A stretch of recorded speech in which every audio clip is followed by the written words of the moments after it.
That. They were standing, both of them, glasses raised like they'd practiced it. My mother's voice was already shaking before she even said the word. Surprise. My father smiled the way he does when he thinks he's done something generous and doesn't want to look proud of it. Hawaii, he said. Next week. All of us, chairs scraped. My sister gasped loudly like she was supposed to. Her kids started yelling questions they didn't know how to finish. Someone clapped. Someone else said, "You deserve it." I smiled too. It took effort, but not a lot. Smiling has always been easy for me. It wasn't until the noise settled into something manageable that I realized I hadn't heard my own name once. I waited a beat. Then I asked lightly like I already knew the answer. "So what time is my flight?" My father didn't hesitate. That's what made it feel older than the room. "You don't need to know," he said. "You're not coming. You'll stay here and feed the dogs. And your sister needs help with the kids while we're gone." No one corrected him. My mother looked at her glass. My sister didn't look at me at all. One of the kids asked what time the pool in Hawaii opened. I nodded. I even said, "Okay." The word landed without resistance. It surprised me how clean it felt. That night, after everyone left, I stayed behind to stack plates and rinse glasses. My mother hovered, wanting to say something, but never finding the shape of it. When she finally spoke, it was to ask if I remembered where the dog food was. I did.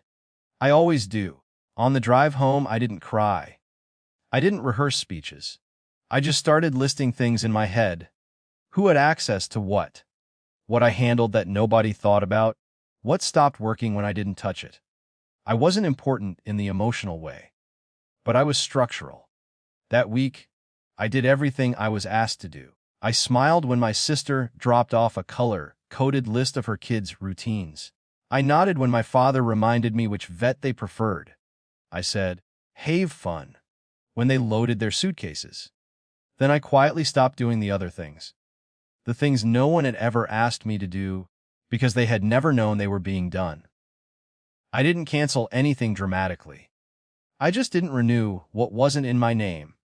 I didn't update what required my login. I didn't step in when systems reached the point where they normally waited for me. On the morning they left, my mother hugged me a little too long.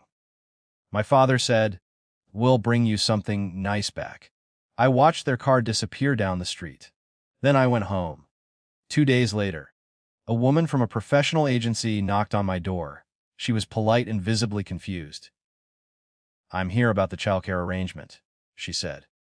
"The account was suspended. No one has authorization on file now." I told her I didn't manage that anymore. She wrote something down and left. That same afternoon, my sister called me from Hawaii. The sound of waves made her voice thin. "Why is the sitter saying she can't pick the kids up anymore?" "I don't manage that," I said. "What do you mean you don't manage that?" "I mean I don't manage that." There was a pause where she tried to decide if I was joking. "Fix it," she said finally. I can't," I said. "I'm not responsible for it." She hung up. By the third day, it wasn't just the kids. Something with my parents' house, something I had set up years ago because my father didn't like calling companies, stopped working. It triggered a chain reaction that involved a professional inspection, the kind you can't ignore. A uniformed man showed up with a clipboard. He asked for my parents. "They're out of town," I said. "Who handles this for them?" he asked. "I used to," I said. "I don't anymore." He nodded, not dramatically, just decisively. He made a call. That night, my father called. He didn't yell. He sounded lost. "What did you do?" he asked. "I stopped," I said. "Stopped what?" "Everything you never noticed." There was a long silence. "You could have said something," he said. "I did," I said. "At dinner? You just didn't answer it the way I thought you would." He didn't have a reply that. They came home early. Not in a rush, not in disgrace. Just different. My sister avoided my eyes for days. My mother tried to make normal conversation that kept falling apart halfway through. My father didn't ask me for anything anymore. He asked other people and paid them. No one apologized in a clean way.